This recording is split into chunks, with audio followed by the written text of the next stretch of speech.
천사의 아침 방문을 찾아오신 여러분을 환영합니다.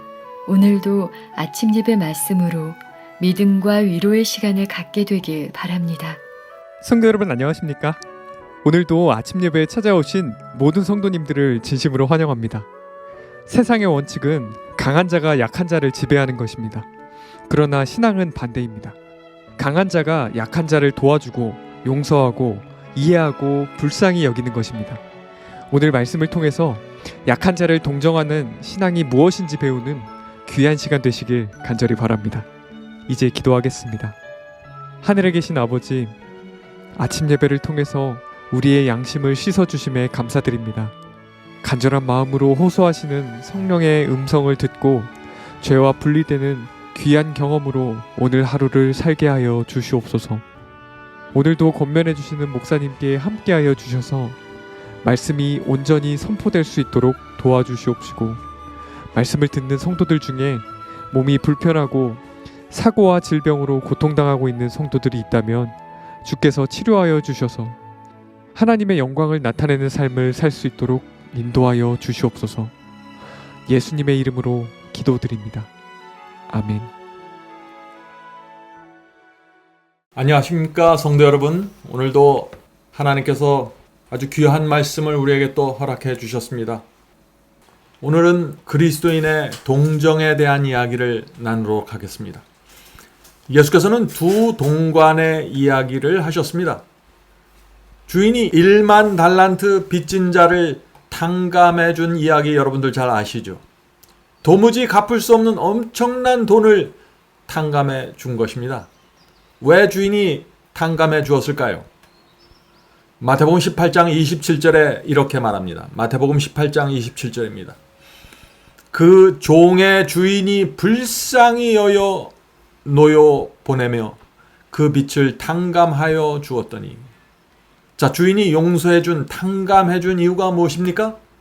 불쌍히 여겼기 때문입니다. 성도 여러분, 하나님께서 우리를 구원하기 위해서 십자가에 매달리셨습니다. 왜 그렇게 하셨습니까? 저와 여러분을 불쌍히 여기셨기 때문입니다.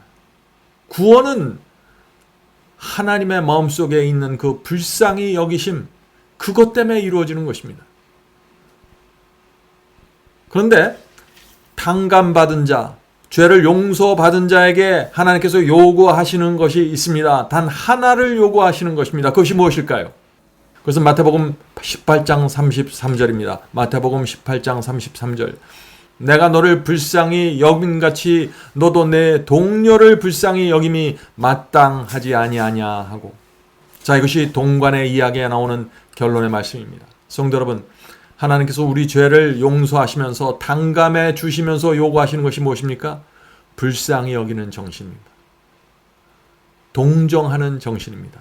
이 정신이 있는가 없는가로 우리의 구원이 결정되는 것입니다. 그래서 35절에 이런 말씀이 이어지는 것입니다. 마태복음 18장 35절입니다. 너희가 각각 중심으로 형제를 용서하지 아니하면 내 천부께서도 너희에게 이와 같이 하시리라. 자, 말로만 용서하는 것이 아니죠. 말로만 동정하는 것이 아니라고 했습니다. 마음의 중심으로 불쌍히 여기라는 것입니다. 마음의 중심으로 용서해 주라는 것입니다. 그렇게 하지 않으면 하늘 아버지께서도 우리를 용서할 수 없다고 지금 말하고 계신 겁니다. 성도 여러분, 하나님께 죄를 용서받은 자에게 나오는 특별한 정신이 있는데 그것은 동정입니다. 불쌍히 여기는 정신입니다. 자, 오늘 본문 성경절 읽겠습니다. 로마서 15장 1절입니다. 우리 강한 자가 마땅히 연약한 자의 약점을 담당하고 자기를 기쁘게 하지 아니할 것이라. 성도 여러분, 이 세상의 원칙은 강한 자가 약한 자를 지배하는 것입니다. 그러나 신앙은 반대입니다. 신앙의 원칙은 강한 자가 약한 자를 도와주는 것입니다. 신앙이 강한 자가 신앙이 약한 자를 용서하고 이해하고 불쌍히 여기는 것이 성도의 신앙입니다. 누가 잘못했나, 누가 큰 문제를 갖고 있느냐 따지는 것이 아니라 믿음이 강한 자가 믿음이 약한 자를 용서하고 자비를 베풀어 주는 것입니다. 그것이 성도 사이에서 이루어지는 교제입니다. 자, 오늘 본문 말씀 읽겠습니다. 우리가 필요로 하는 것은 더욱 순결하고 그리스도인다운 동정심이다. 그것은 완벽한 자들에게 대한 동정심이 아니라 그들은 그것을 필요로 하지 않는다. 종종 오류에 사로잡혀 죄짓고 회개하며 시험을 받아 낙담하는, 가난하고 고통하며 투쟁하는 영혼들을 위한 동정심이다. 자, 성도 여러분, 동정을 베풀어야 하는데 어떤 사람에게 베풀라고 했습니까? 완벽한 사람이요? 아니죠. 문제가 많은 사람들에게 동정을 베풀라는 것입니다. 거짓 복음을 믿어서 방황하는 영혼들에게 동정을 베풀라는 것입니다. 죄를 범하고 눈치를 보고 있는 사람들에게 동정을 베풀라는 것입니다. 낙담에 빠진 사람들에게, 가난하고 어렵게 사는 사람들에게 동정과 자비와 긍휼하심을 베풀라는 것입니다.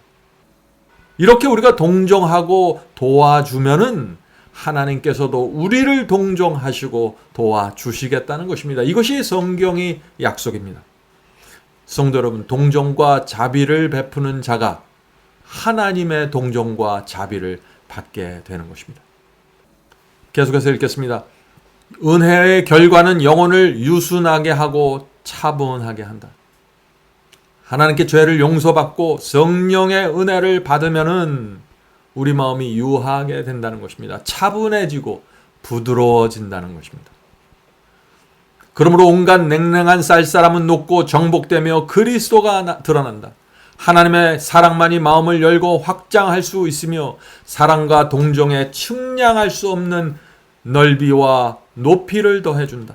예수님을 사랑하는 자들은 하나님의 모든 자녀를 사랑할 것이다. 성도 여러분, 모든 사람은 천성적으로 교만하고 이기적이고 냉랭한 본성을 갖고 태어납니다. 우리 모두 그렇습니다. 주께서 그래서 우리를 붙잡아 주지 않으면 이 육체에서 올라오는 이 악한 정신과 악한 분위기에 끌려서 살아갈 수밖에 없는 것입니다. 그래서 우리에게 필요한 것이 성령입니다. 성령의 은혜입니다. 그 은혜가 나를 지배해야 하는 것입니다. 사랑과 동정의 정신이 우리의 심령을 적셔야 하는 것입니다. 그래야만 우리가 단 하루를 살더라도 그리스도인으로, 매력적인 그리스도인으로 살아갈 수 있는 것입니다. 개인적인 연약성과 불완전은 사람들로 하여금 자아를 떠나 그리스도를 바라보도록 인도할 것이다. 구주의 사랑은 모든 냉담한 바리새인적인 장벽을 허물어뜨릴 것이다. 그것은 모든 거친 것과 이기심을 사라지게 할 것이며 영혼과 영혼이 한데 어우러지는, 심지어 기질에 있어서 정반대인 자들과도 연합하는 일이 있을 것이다. 성도 여러분, 우리의 같은 이 연약하고 부족한 사람들 속에서 이런 정신과 이런 분위기가 가능할까요? 우리에게 필요한 것은 기적입니다. 우리의 이 이기적인 기질과 바리새인적인 이 기질을 허물어뜨리고 사람과 사람이 하나로 연합하기 위해서는 기적이 필요한 것입니다. 하늘에서 내려오는 기적 말이죠. 그것은 은혜입니다. 그 은혜를 받아야만 우리의 심령 속에 이런 변화가 생기게 되는 것이죠. 어떤 변화가 생길까요? 하나님께 죄를 용서받고 은혜를 받은 사람에게 생기는 변화가 무엇입니까? 그것은 미움이 불쌍함으로 변하는 것입니다. 못마땅함이 동정으로 변하는 것입니다. 이런 변화가 우리 속에서 일어날 때 그것은 성령께서 우리 속에서 역사하시는 분명한 증거입니다. 오늘 우리 속에 이런 성령의 역사가 일어나게 되길 제가 간절히 바랍니다. 우리가 정말 원하면 성령께서 우리 속에서 일하십니다. 자, 본문 읽겠습니다. 하나님의 선하심과 오래 참으심, 곧 죄된 인간에 대한 그분의 자아 희생적인 사랑을 통해 그분의 은혜를 분별하는 모든 자는 동일한 은혜를 나타내고 다른 사람들에게 동정을 관대하게 베풀 것이다. 그리스도의 생애의 놀라운 모본, 곧 그분께서 우는 자들과 함께 울며 당신의 사랑 안에서 기뻐하는 모든 자와 함께 기뻐하면서 압제당하는 자의 감정에 동참하신 그 비할 데 없는 부드러움은 하나님을 사랑하고 그분의 계명을 지키는 모든 사람의 품성에 분명히 깊은 감화를 끼친다. 성도 여러분, 하나님께 받은 은혜를 전달해 주는 것이 그리스도인의 생애입니다. 우리는 후회 없는 인생을 살아야 합니다. 왜냐하면 우리에게 주어진 시간이 그렇게 길지 않기 때문입니다. 살아있는 동안 부자인 분들은 가난한 자를 동정하시기 바랍니다. 순수한 복음을 마음에 담고 사시길 바랍니다. 동정과 친절을 나눠주면서 사시길 바랍니다. 아무리 바쁜 인생이지만 우리의 따뜻한 말 한마디가 큰 기적을 일으킬 수 있는 것입니다. 그것이 우리가 인생에서 가질 수 있는 즐거움이고 행복이 아니겠습니까? 고생과 고난으로 인해서 어두운 생애를 사는 사람들을 보면은 그들을 도와주고 붙잡아주고 용기를 주시기 바랍니다. 하나님께서 그런 사람들에게 죄를 사함받았다는 증거를 마음에 주실 것입니다. 그런 사람들은 당감받은 자로서 자유롭게 이 세상을 살아가게 될 것입니다. 자비와 동정을 베푸는 성도들을 하나님께서 자비와 동정으로 대하십니다. 기쁨으로 바라보실 것입니다. 그것이 성경이 우리에게 주는 약속입니다. 본문을 읽겠습니다. 그들은 인색하지 않고 관대하게 동정을 베풀 것이다. 그들이 걸어갈 일이 그렇게 만들어지기를 바라듯이 그들은 친절한 말과 행동으로 피곤한 발이 걸어가기 쉽도록 길을 만들고자 노력할 것이다. 성도 여러분, 우리가 다른 사람의 피곤을 덜어주는 사람이 될 수 있다면 얼마나 좋을까요? 관대함과 동정, 친절한 말은 피곤에 지친 영혼들에게 쉼을 가져다 줍니다. 큰 돈이 드는 것이 아니죠. 큰 희생이 드는 것이 아닙니다. 우리의 마음속에서 나오는 진심 어린 관대함과 동정과 친절이 영혼들에게 마음의 기쁨을 줄 수 있다는 것입니다. 우리의 남편과 아내에게, 자녀들에게, 또 함께 길을 걸어가는 교우들에게, 성도들에게 관대함과 동정과 친절로 대해 보시기 바랍니다. 그렇게 대하면은 여러분들이 이전에 느끼지 못했던 놀라운 일들이 생기게 될 것입니다. 성령께서 역사하시는 모습을 가정 속에서, 교회 안에서 보게 될 것입니다. 어둡고 싸늘한 분위기가 사라지면서 따뜻함과 생명이 느껴지게 될 것입니다. 본문 읽겠습니다. 우리가 날마다 시간마다 하나님의 축복을 받을 때 우리는 우리의 감사를 나타내는 것 못지않게 그리스도께서 위하여 돌아가신 자들에게 친절하고 비이기적인 관심을 나타낼 수 있다. 우리는 축복들을 소유하고 있는가? 그렇다. 우리는 축복들을 소유하고 있다. 성도 여러분, 지나간 날들을 되돌아보시기 바랍니다. 하나님께서 베푸신 축복을 하나하나 헤아려 보시기 바랍니다. 하나님께서 나에게 베푸신 축복, 위기 때마다 와주셔서 나를 붙잡아 주신 그 은혜를 기억하시기 바랍니다. 그렇게 하면은 우리 마음이 풍요롭게 됐고 은혜롭게 되어서 축복과 은혜가 흘러나가게 될 것입니다. 부드러운 정신과 동정이 내 분위기가 될 것입니다. 그것이야말로 성령께서 내게 역사하시는 큰 증거가 되는 것입니다. 자, 이제 마지막 문단 읽겠습니다. 그렇다면 예수께서는 그것들을 은총받은 소수의 사람들에게서가 아니라 우리와 접촉하는 모든 사람에게 전해주라고 말씀하신다. 우리는 은혜를 받았으므로 은혜를 베풀어야 한다. 성도 여러분, 은혜를 우리가 거저 받았기 때문에 그 은혜를 거저 나누어 주는 것입니다. 죄를 거저 탕감받았기 때문에 다른 사람의 죄를 거저 용서해 주는 것입니다. 하나님의 축복을 거저 받았기 때문에 그 축복을 거저 나누어 주는 것입니다. 주의 보호하심을 거저 받았기 때문에 연약한 영혼들을 거저 도와주는 것입니다. 진리를 거저 받았기 때문에 진리를 거저 나누어 주는 것입니다. 이것이 그리스도인의 생애입니다. 성도 여러분, 우리의 공로는 전혀 없습니다. 모든 것은 은혜로 주어진 것입니다. 하나님의 은혜가 앞으로도 계속해서 저와 여러분에게 공급될 수 있을까요? 방법은 하나입니다.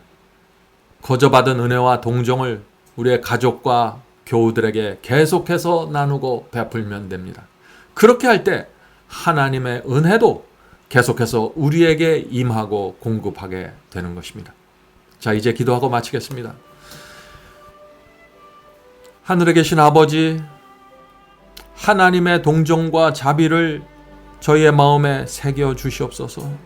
성령을 통하여 이기적이고 냉랭한 저희의 본성 속에서 하늘의 생명이 꽃을 필 수 있도록 도와주시옵소서. 성령께서 날마다 저의 마음에 역사하셔서 냉정하고 바리새인적인 기질을 물리쳐 주시고 하늘이 인정하는 온유함과 풍요로움이 흘러나갈 수 있도록 도와주시옵소서. 하늘에 계신 아버지, 거저 받았으니 거저 나누어주는 인생 살 수 있도록 도와주시옵소서. 하나님께 당감받은 그 기쁨과 감격으로 인생을 살아갈 수 있도록 인도해 주시옵소서. 하늘에 계신 아버지, 오늘 이 자리에서 함께 기도하는 성도들 주께서 오늘도 기억해 주시옵소서. 우리 마음에 하늘의 은혜가 넘치는 시간이 될 수 있도록 도와주시고, 이 짧은 인생 동안 하나님께서 주신 것을 나누면서 살 수 있도록 도와주시옵소서. 예수님의 이름으로 간절하게 기도드립니다. 아멘. 성도 여러분, 마지막 사명에서는 아침 예배 채널을 유튜브에서 별도로 운영하고 있습니다. 아침 예배 채널에서는 매일 새벽 4시에 예배 영상이 올려지고 있으며, 특별히 아침 9시에 예배가 진행됩니다. 아침 9시 예배가 아침 예배 채널의 독특한 특징입니다. 원하시는 분들은 유튜브에서 아침 예배 채널을 별도로 구독 신청하여 주시면 저희와 함께 아침마다 예배 드릴 수 있습니다. 매일 아침마다 하나님의 말씀으로 저희 모두가 주 앞에 나와 예배 드리는 신앙으로 함께 나가게 되길 간절히 바랍니다. 감사합니다.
주장하시